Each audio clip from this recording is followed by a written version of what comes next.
When most people think of the Tower of London, they think of prisoners, torture, executions, beefeaters, and ravens strutting around. This is largely down to the famous legend.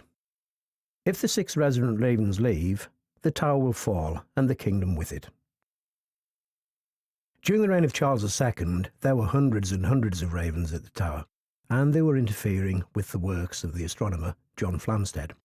He approached the king and asked if the ravens could be removed, but the king, mindful of the old legend, instead decreed that 6 birds would be kept here at all times, and that the Royal Observatory be removed to Greenwich instead.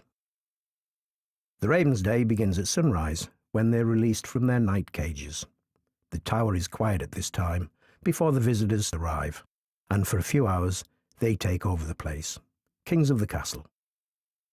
The ravens are free to roam all day, but return for their feeds. At the Raven Master's request, the ravens return, albeit reluctantly, to their cages at sunset. We've had some characters over the years. Raven George was dismissed for eating television aerials, and in 1981 Raven Grog was last seen outside the Rose and Punch Bowl, an East End pub. The ravens make distinctive noises.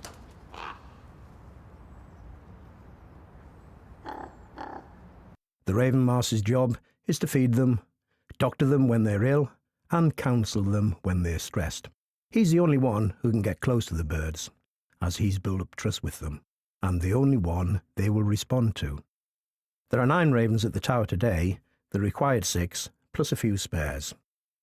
These birds are the largest members of the genus Corvus, the crow family. In the wild, ravens typically live to 10, 15 years.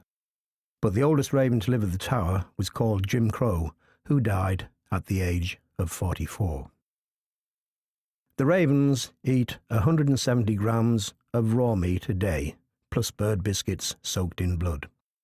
Once a week, they enjoy an egg. Ravens have amongst the largest brains of any bird species. Their intelligence can be seen in such behaviours as problem-solving to get food, remembering where other birds have buried food in order to steal it, and even engaging in play. Forget about the soldiers, beefeaters, and fortified walls.